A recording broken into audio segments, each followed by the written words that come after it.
Hi, I'm Vail Fucci, and welcome to my studio.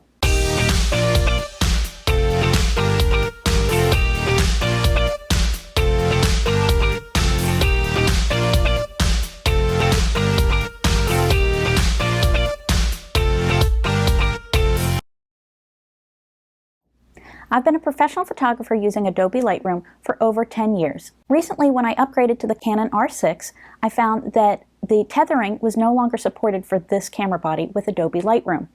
So I had to find a solution. So I went ahead and downloaded the trial version of Capture One. I'd heard it was a great program to use, particularly in the case of tethering. And indeed it is. When you go ahead and open up Capture One for the very first time, it asks you, had you previously been an Adobe Lightroom user? I checked yes. Then it goes and it says, would you like to move over my catalog? I say yes.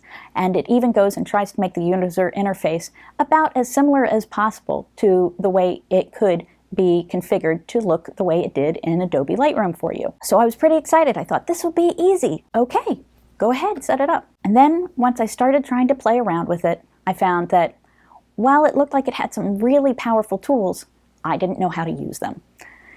And so I went ahead and watched hours and hours and hours of online tutorials, which luckily Capture One does provide, which is really great.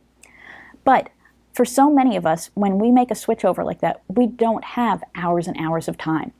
So I've come up with a series of videos that will walk you through how to do all the different common steps you did in Lightroom before, so that you can go ahead and try Capture One and not have that lag beforehand of going, how do I do these things? All you have to do is just watch step by step with me. I'll show you exactly how we did it in Lightroom, and then how we're able to do the same, or at least get similar, or sometimes in cases even get better results in Capture One than we were doing in Adobe Lightroom.